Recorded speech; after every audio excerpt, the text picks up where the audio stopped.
It's Wednesday, it's 7 o'clock. That means it's time for our Wednesday weekly workshop where you get to ask Drew anything. I'm Drew. I'm the owner here at 3D Wellness. I'm also one of the clinicians here at 3D Wellness. I've got more than 16 years of clinical experience helping people resolve health challenges safely and naturally. Every Wednesday at 7 o'clock, the entire internet, whether it's on YouTube or on Instagram, gets to chat in their questions to me, and I will answer them here using my reliable dry erase board, lovingly referred to as Mr. Doodles. That voice you hear in the background is the incomparable Two Boots Lori LeClaire. She's here, as always, supporting me. She's reading those chat questions that you type in and reading them off so you can get answers to those questions you're looking for answers on.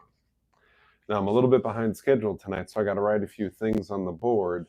That just gives you more time to ask your questions.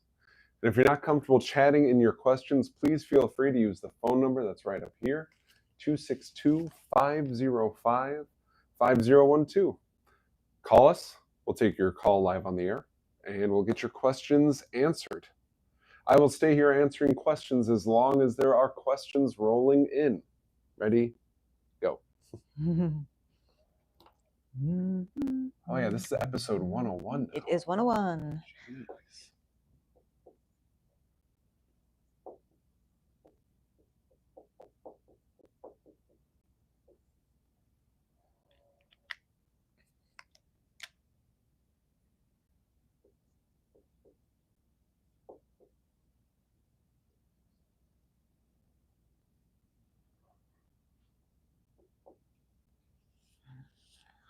All right, I know what I want to start talking about tonight because we had a pretty extraordinary thing happen in clinic today. Client I've been working with since, I think it was January. A couple of things going on their case, okay? So we have a female in her 50s, and she's got a history of kidney and bowel issues. One of the things that she has to do on a regular basis because of her kidney issues is a 24-hour urine collection.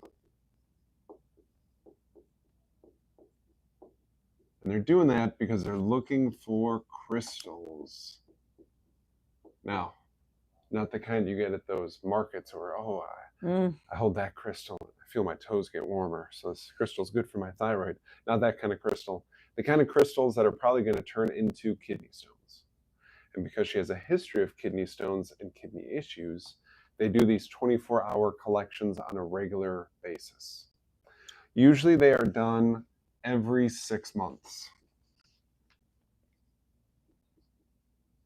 So for years, we have this really consistent data set that every 6 months they do a 24-hour urine collection, and every 6 months they see that new crystals have formed, and it's likely that new stones are forming, and then we're going to have some kind of medical intervention to fix this. Well, while I've been working with her, she brought this up. She said, if there's anything you could do to help my body clear crystals before they turn into a full-blown kidney stone, I would love it if we could do that.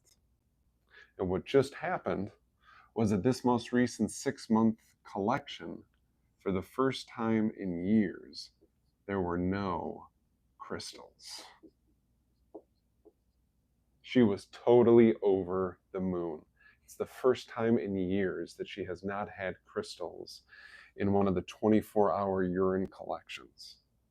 So I want to talk to you about how we did it, how we supported the functioning of her kidneys to help her body break apart these crystals. So I want to say that one more time before we jump into the protocol I used with her.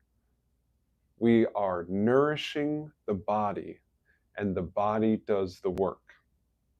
The supplements don't do the work. The supplements nourish your body, and your body does the work. I am not building programs that create dependency for people. I'm building programs that build up bodies so they can do what they're designed to do, which is a bunch of amazing stuff. So you can take the supplements and get your body to a place where it fixes problems, and then you don't need the supplements for the rest of your life. Pretty amazing. So what's the protocol for this 50s woman to clean up those crystals. Okay? First and foremost, we used a product called Phosfood Liquid. And the best way to think about Phosfood Liquid is like scrubbing bubbles. It's a scrubber. It's a cleaning agent. It's going to help the body remove things. Phosphorus can help the body break things apart. It also promotes healthy acidity. So some clients use it because they have a weak stomach that doesn't break down protein and minerals real well. Other clients will use it to help their lungs perform better or their kidneys perform better. These are all acidic areas of the body.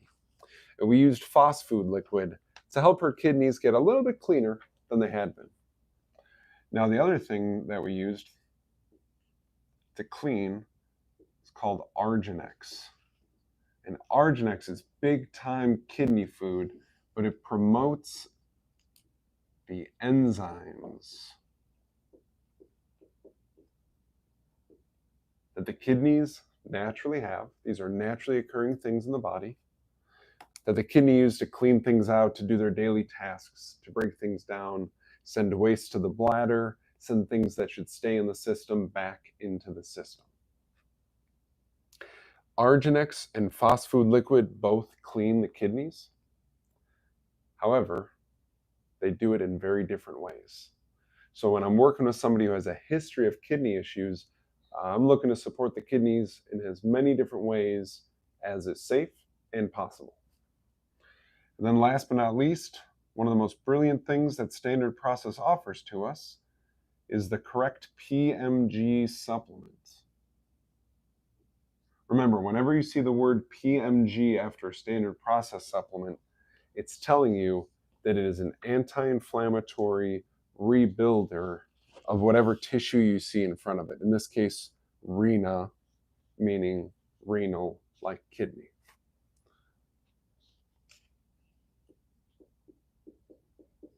Anti-inflame, rebuild. She was on that combination for the last 2.5 months, so about 10 weeks. No, actually it was 12 weeks. Sorry, it was 10 weeks at the time they did the 24-hour year collection. 12 weeks ago was when I saw her for the consult where we started this. It was these three for 10 weeks before they did the 24-hour collection when we found no crystals. These are safe to use long-term. We determined the doses based on a couple of different things. Her hair tissue mineral analysis, we did some muscle testing. We really want to make sure that we are customizing and individualizing the programs for our clients. This is what we did. She was over the moon. I think I got 4 hugs from her before she left. Yes, at least. Like she couldn't get me enough of them. Her sister was here with her. Her sister was crying because she was so happy. Sister is the one who is driving her to these appointments because often she couldn't stand to sit in the car and move her leg from the gas to the brake because it would send pain into her back and her kidneys. So sister is thrilled, probably not just because she doesn't have to drive her anymore, also because she didn't like seeing her not do well. So that was the big thing this week that we worked on. Incredibly rewarding, and also really encouraging for me as a clinician to see something that's been going on for years get corrected through safe, natural means.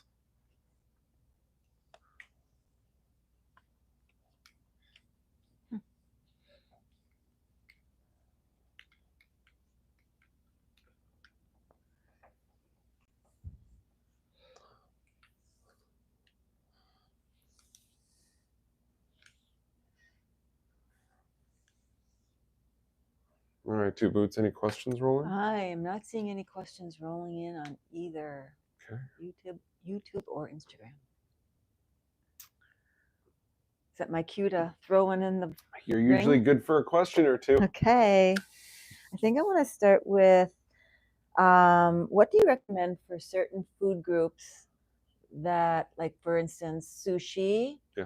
What kind of supplements do you recommend to support the digestion of something like sushi, or if somebody has a sensitivity to spicy, if they're going out for Mexican food, that sort of thing? Are there any tips you can share with us? A couple of ideas come to mind. Okay. I put sushi and cookouts or like barbecue in the same category. Okay. Um, I really like cookouts, but not everybody is a grill master. So not everybody is cooking the food just right. So I like to do a couple of things so that in the back of my brain, I'm not wondering like, was that chicken cooked all the way? Is this burger too red in the middle? That kind of stuff. So we want to make sure that our stomach acid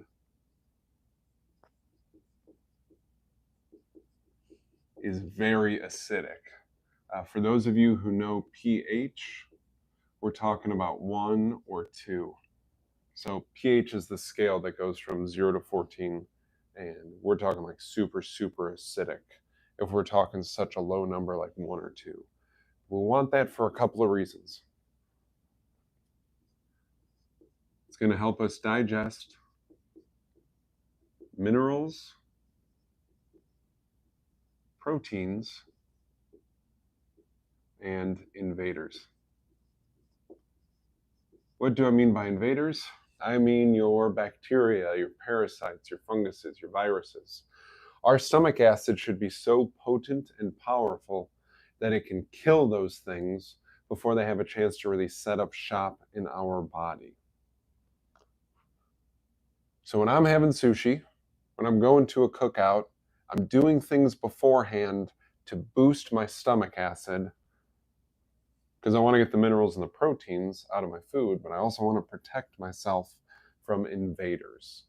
So my favorite thing to do to boost stomach acid is going to be a supplement called Zypan. It's made by Standard Process. Most people need between 2 and 4 per meal. Really easy to take. They're really small tablets. They work really well. Yeah, that's my favorite thing to do. I got a second thing I like to do just in general because I try to talk about this as much as possible. And that, of course, would be Spanish black radish. 1 or 2 a meal. I'm doing that because Spanish black radish in general is really good for our digestion. It helps our liver make bile. Then we're going to break down fat better. It's also going to lubricate our intestines so all that food moves through more easily. So the big thing I'm doing when I'm doing sushi or going to cookouts, Zypan and Spanish black radish. And then I know I'm actually digesting the food and getting the good out of it. And then I'm also protecting myself from any invaders. Okay. Now, separate from that is going to be spicy. Yeah. Like I guess a friend of mine mentioned having, Tuesday tacos yesterday, and then she was on the toilet all morning. Oh boy. That sort of thing. That's not right. Mm-hmm. Everybody should be able to just enjoy Taco Tuesday, not suffer because of it. Mm. All right, so when it comes to spicy,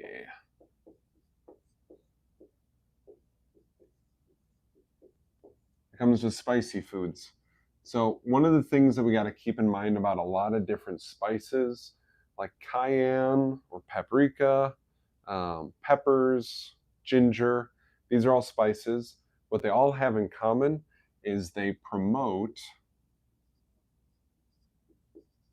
microcirculation. So the little blood vessels in our body, they help them open up. So if you're looking down a hose, a garden hose, down the length of the hose, it goes from small to larger. Now that's really good for us in general. It helps deliver oxygen into our skin and our digestive tract, helps deliver nutrients into those areas also. That's a really good thing. Not opposed to that. But what it also does is it makes the tissue a little bit more sensitive to everything going on around it, like acids or other seasonings. So when we're eating spicy food, our body, our digestive tract, is more sensitive to a lot of the other ingredients inside of there. Without defeating the microcirculation benefit of the spicy, we can soothe our body and protect it. And we would do that with chlorophyll complex.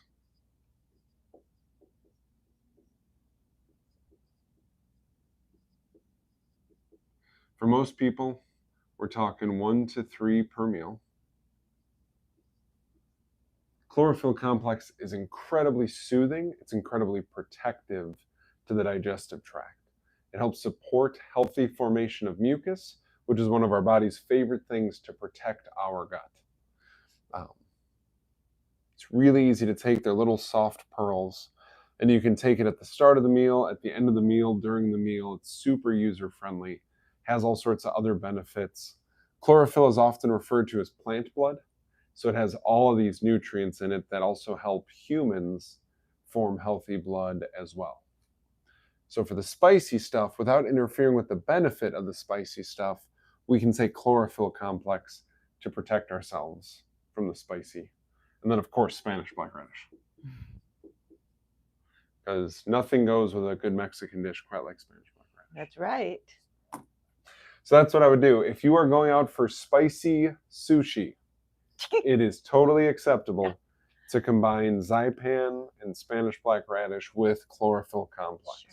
That makes sense. Okay. Good, thank you. Yeah, you're welcome.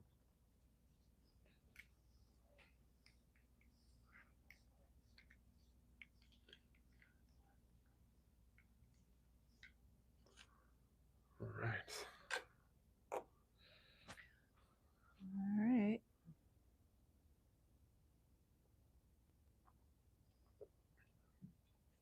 The other thing we got to remind people of as much as possible, we have, how many days are in May? 30? 31? 31? Yes. Okay. But So we only have 2 more weeks. 2 more weeks. for that. All right, before we announce it. That's a Right. good point. 2 weeks left. We got more. We got a bunch more, actually. Yeah. Cool. Bring in your facts about echinacea for the next 2 weeks. When you come into the office, you drop off your echinacea fact. And I'm going to read through all of them. I'm going to pick out my favorite. This is super subjective. It's what I think is the best. The best echinacea fact, and that person is going to win a free bottle of Echinacea Premium by MediHerb, which is a $127 value. It's a really good dose of echinacea in there. I love echinacea. It's the first herb that I personally ever supplemented with. I took an absolute junk version of it from Walmart. If I remember correctly, the bottle had 90 capsules in it, and I think it was $6. Not the best echinacea on the market, for the record. But it's got a sweet spot in my heart because I remember that I had a roommate who got a really nasty head cold, and I started taking that echinacea, and I never got his head cold. It's pretty cool. So it's kind of got a special spot in my heart. So come in, drop off your echinacea facts. It doesn't cost anything to drop off your fact, and you may win a bottle of Echinacea Premium by MediHerb. Yay. Yeah. All right, we've got a question on the floor Cool. here. Yeah. It has to do with the food pyramid. Yeah. That's been around for a while. It's changed over the years necessarily. Yeah. The big question, though, that Dana would like to know is, what is the point of the whole grains other than fiber, and how much do we really need? It's a trick question because, like, if you look at a food pyramid. Yeah, you've got all these grains down here. This is probably old, but they want us eating crackers and pasta and bread and all this stuff that just isn't good. And I think we're told that it's a source of fiber, but is it really? Yeah, that's a great question. So the food pyramid. Let's talk about it. The food pyramid mimics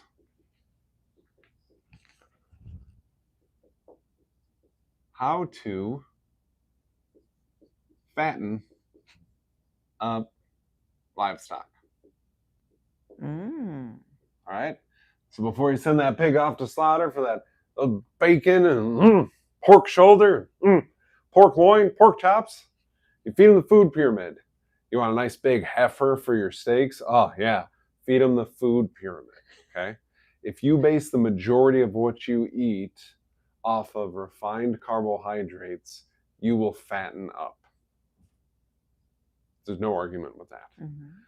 So there's a bunch of conspiracy around the food pyramid, okay? So let's address that.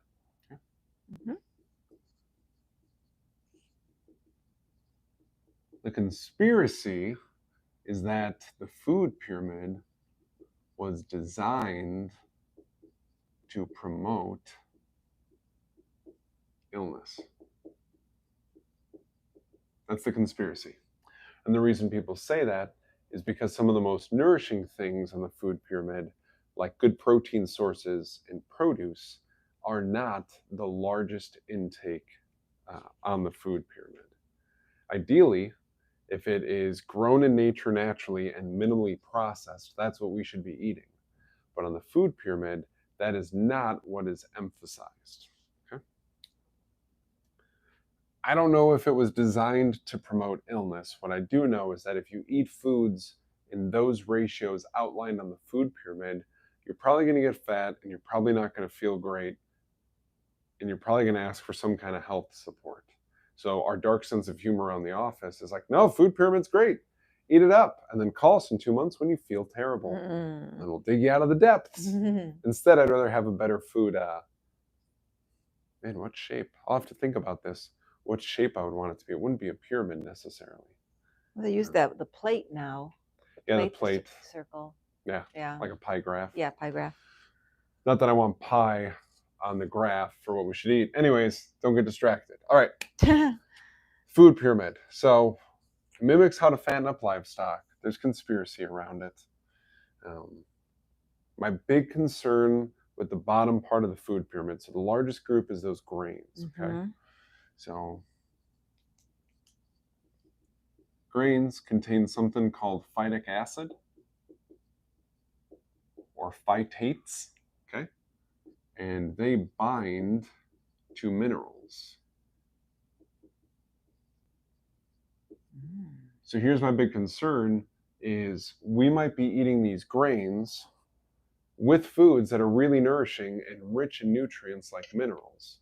But because we're eating those foods with phytic acid, a lot of those minerals are getting bound up and becoming undigestible, and then we're not getting the benefit of it. So my favorite example of this is the popularity of avocado toast in the last couple of years. Avocado has a lot of benefits to it. It's got minerals in it, it's got vitamins in it, it's got good fat in it. It's a wonderful plant to eat. However, when you start slapping it all over toast, that toast has a bunch of phytic acid in it, which is going to bind up some of those minerals. It's going to keep us from getting all those benefits. A lot of our clients come in here and they say, I want to eat grains. The convenience of a sandwich is incredible. And I can't argue with that, right? It's handheld all of a sudden. That is really convenient. You don't need silverware to eat a sandwich.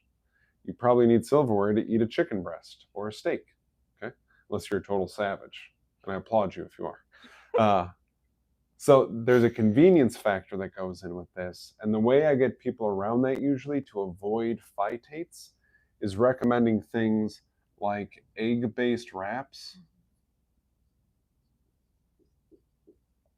There's a brand called Siete that also makes wraps, but they use cassava, which is a root vegetable, which does not contain high levels of phytic acid, just like egg wraps don't contain high levels of phytic acid. So with the food pyramid and its inherent flaws, there's always ways around it. There's ways to work around it. I want people to get away from phytic acid because I want them to digest their minerals, not have a bunch of bound minerals passing through their body. And these are some of the ways that we work around that. One of the reasons that people like sourdough a lot and people feel better when they eat sourdough is the process of making sourdough, of souring the dough, actually helps defeat some of the phytates within it. So it's easier on our body. It binds to less of the minerals. It's easier to digest. That's my commentary on the food pyramid. Did I actually answer the question? Well, she mentioned something about fiber. Like what's... Gotcha. Yeah, fiber. That's kind of like a joke. I'm going to erase this and go into my wet fiber, dry fiber talk. Brown. Brown. Fiber. Brown. Fiber brown. No? No. Green? Sometimes. I don't know. Yeah. You asked the question. I just picked the color. Unless I misunderstood. Now I talk to clients about fiber by using a comparison. There's wet fiber and there's dry fiber, Oh, and wet fiber is better. I see.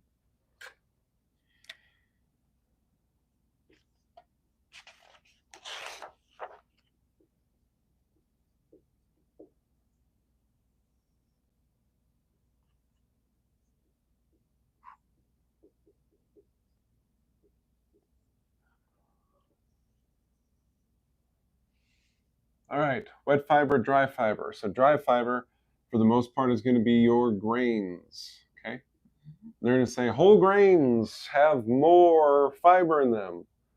Okay, that's true. They also have more phytates, so they have more capacity to bind to minerals, and we're trying to get away from that. Okay? The other thing is when we eat dry fiber like grains, our body has to add in. Where's my blue? Our body, in the process of digesting, has to add in water to help all that move through our gut. That means that there's water going into our gut instead of to our muscles or our eyeballs or our brain or some other area where it could yield us a lot of benefit. Compared to wet fiber, that's where we're going to talk about fruits and, oh, come on, Greenie, stay with me.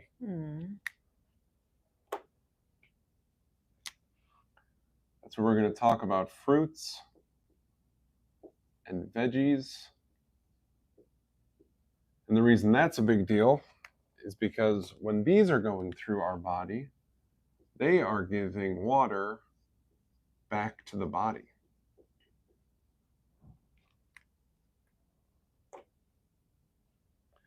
There's absolutely fiber inside of grains. There's absolutely more fiber in most whole grains. However, it comes with phytates, which bind to minerals, and it takes water out of our body compared to we can get fiber from fruits and vegetables.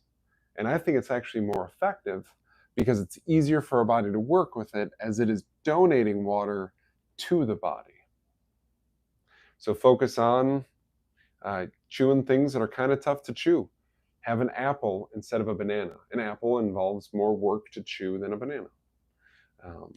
Have carrots instead of lettuce. Carrots involve more chewing, pound for pound, than lettuce does. It's not that bananas and lettuce are bad. It's just if we're looking for fiber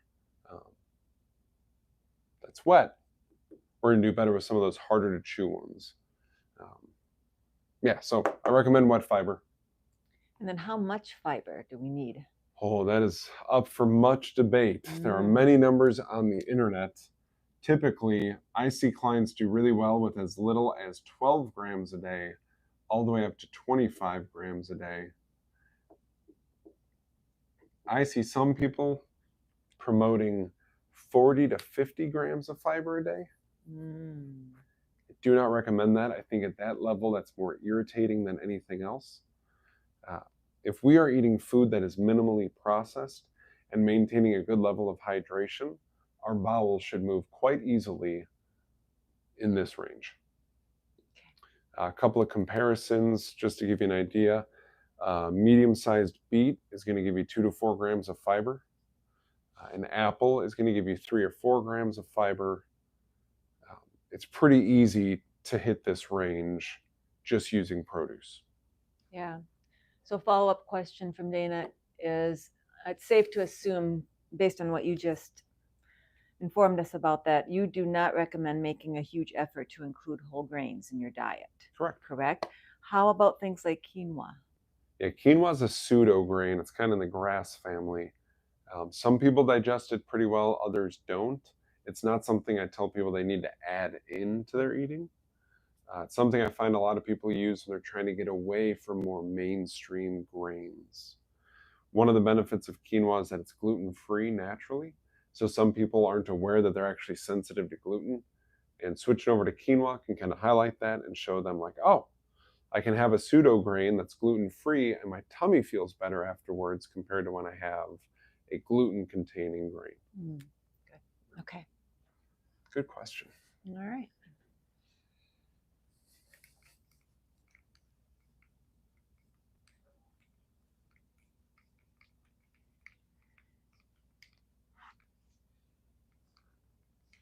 All right, we've got another question rolling in here on Okay. Instagram from Junkyard Jen.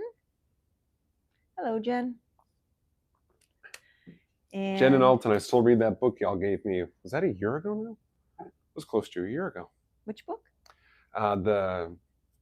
It's like daily affirmations, but it's like daily Oh. biblical references.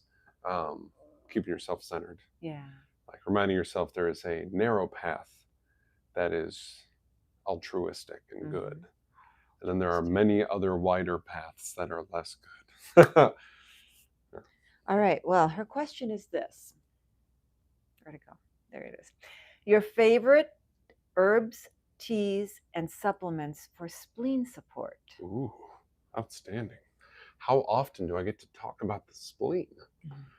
Spleen has always felt like a very purple organ to me. Can't tell you why.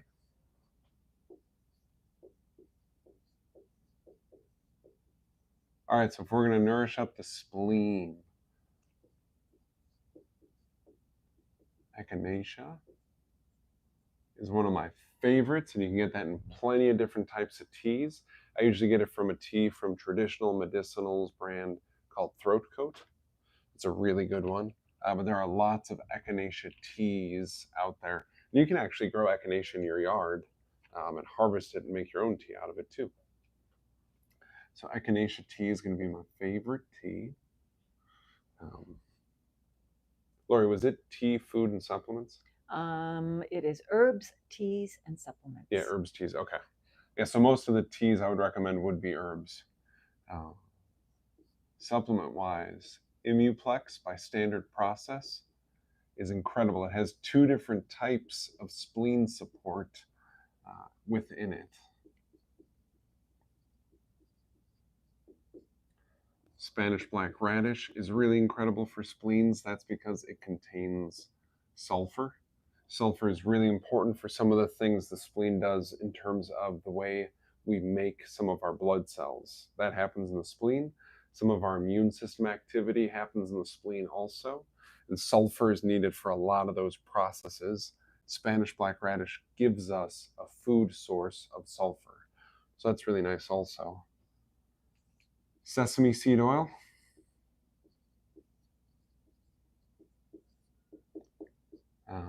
Just good fats that the spleen uses.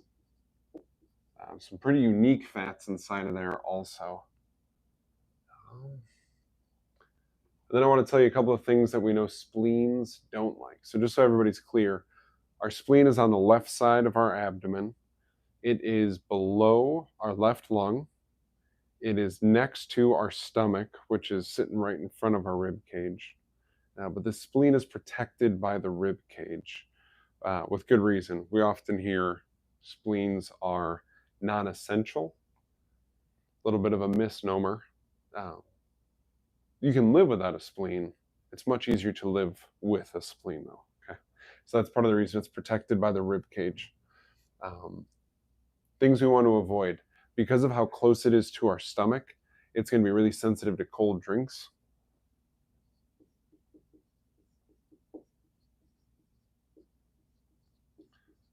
So, cold food, cold drinks. Those are some of the dislikes for the spleen. So we want to try to limit those as much as possible. Our spleen likes to stay warm.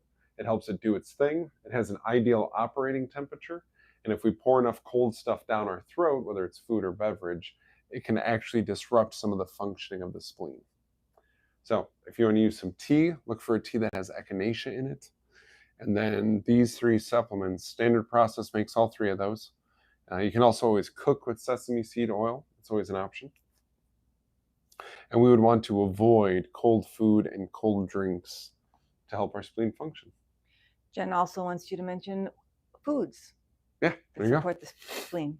So we spoke about some to avoid, and the sesame seed oil is a food that we should add in. Anything that's going to be sulfur rich. So some other foods that are going to be sulfur rich are going to be garlic. We're going to get some asparagus going on there. We're going to go arugula, onion. Those would all be really good. Okay. Good question, Jen.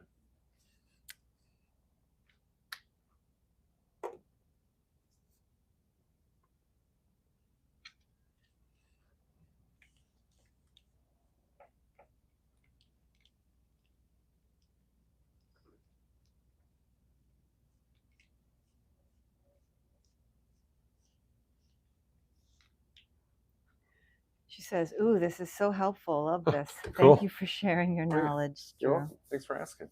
We love the engagement here. It is so cool to me. I feel strongly the amount of engagement that we get on our videos and our live streams and all that stuff is way exceeding the amount of actual subscribers we have. I'm really happy with how our subscriber rate keeps going up and our follower rate keeps going up. I feel like our engagement is just incredible. So thank all of you who do that, asking questions, commenting. Yep. Other questions rolling in? No other questions right now. We'll give you all a few more minutes to ask. With Dems to rules, if we run out of questions, it's the end of the Wednesday weekly workshop, and you just got to wait till next Wednesday. Tomorrow, midday, it's at noon. We're doing a workshop. It's all about aesthetics. It's called Look Better Naked. You don't have to get naked to come to the workshop. Nobody wants that. It's not what we're doing here. It's not what we're about. But the idea is we're going to talk about a few things fitness-wise, like movements with your body, that help you achieve a better appearance. It's almost like using optical illusions to your benefit. And then we're also going to talk about what you can do nutritionally and supplementally to help enhance. For ladies, it's the hourglass figure. For fellas, it's that nice V taper. 12 noon tomorrow. 12 noon tomorrow. Right here. Right here. All right, we've got a question coming in here. Okay. Karina wants to know, in your clinic experience, what has seasonal allergy issues have you been able to help, root causes, and why are some seasons worse? Yeah, really good question. So let's jump into that. So on the topic of allergies, I think we spoke about this a few weeks ago. It does bear repeating though, certainly. So seasonally, what we have to look at is we have to look at what plants are coming through. This time of year when we see spring, a lot of things start budding, they start dropping off seeds, there's more stuff in the air, there's greater pollen content in the air, those things are going on, okay? So seasonally we have to look at plants. We also have to look at what's going on with the weather. And I feel strongly that this one gets overlooked a lot. I'm going to dive into it for a second. Because in fall or autumn, whatever you prefer to call it, one of the things we notice is that there are leaves on the ground.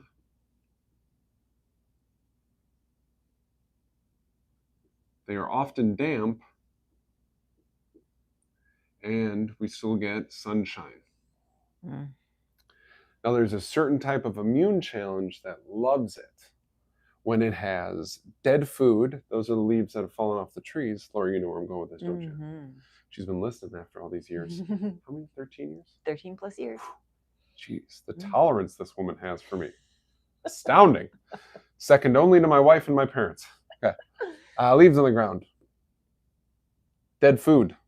It's damp, and the ground stays relatively warm because it's being shined on by the sun, and the leaves act like a little bit of an insulator, and that promotes fungal growth. So often when I'm dealing with clients experiencing fall allergies, it's rarely what we see springtime. So like springtime with the plants, okay?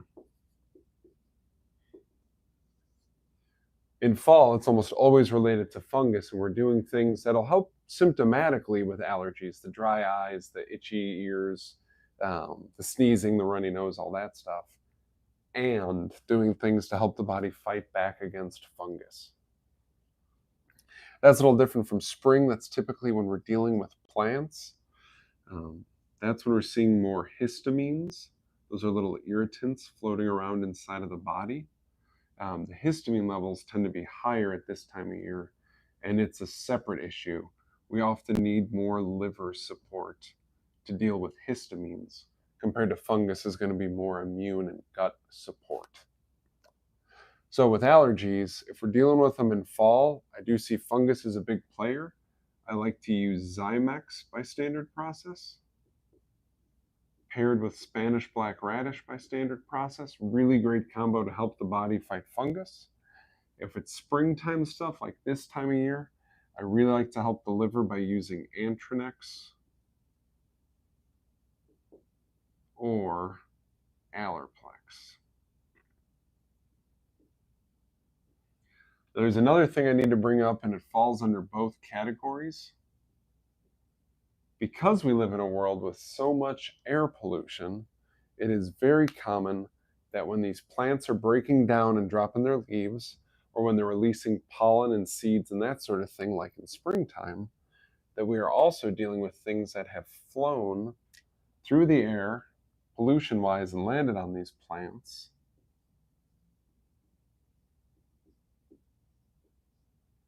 And now they're getting distributed better. So imagine a tree that's had car exhaust going on it for months during winter, and then in springtime it starts to blossom and release things into the air. Some degree of those chemicals from the car exhaust are also going to get released into the air. So to deal with pollution, and it's fine to combine with these other ideas, we like to use parotid PMG.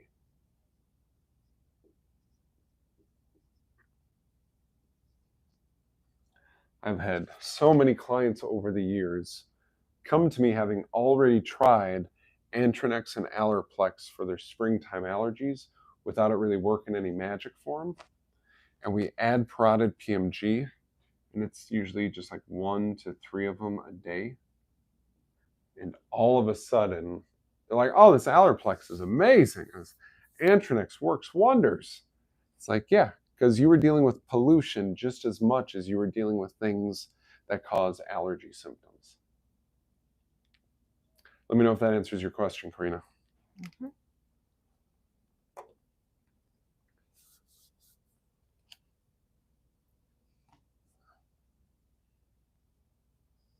Yeah. It's a really common thing. Questions on YouTube? Sharon Johnson has a question here. Cool. What about if you drink a cold smoothie? Something about the spleen here. Yeah. Spleen doesn't like? Yeah, often with like really, really cold smoothies, it can bother the spleen a little bit. The way around that is when we make the smoothie, if we're using like frozen fruit or frozen veggie inside of it, blend it up and let it sit even for just a few minutes before you consume it. That can make a world of difference. Just that little temperature shift so that it's not quite icy when it's fallen into your body. Yeah, Good question. But she commented, I usually put half frozen berries and half berries in fridge, not frozen. Yeah. No ice. Yeah, you're probably pretty close to ideal already. Mm-hmm. You can just let that be out at room temperature for a few minutes. That should really push you into the realm of it's not bothering your spleen now. Okay. Did we hear from Karina? Bless your soul, thank you. My soul feels blessed, Karina.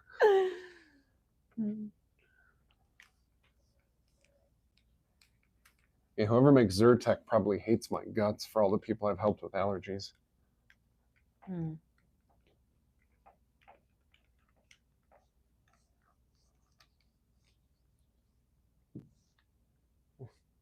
That orange marker likes to stay on the board. Mm-hmm.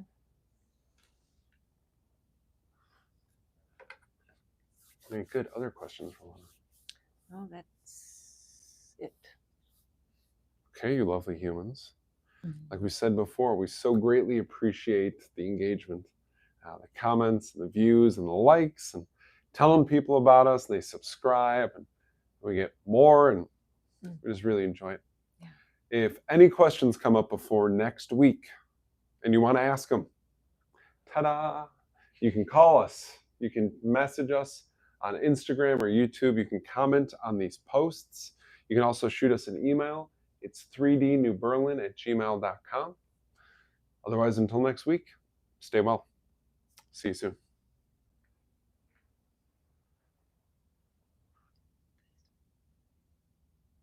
Oh, let me jump on that real quick. Yeah, Sorry. just came right up. False alarm. Follow-up question. A question about histamines contributing to bloating. When the body is trying to deactivate histamines, some of them will end up in the gut without being fully processed, and that can promote the bloating. Think of histamines like little irritants. If they end up in your gut, they're going to bloat your gut. Separate from that, if your liver is overwhelmed with the amount of histamines it's dealing with, that can also contribute to bloating. In that case, when a person is bloating from allergies, Antrax is usually my go-to. And if that's not cutting it, pair it with that parotid PMG that I mentioned. Yeah, good question. See you next week.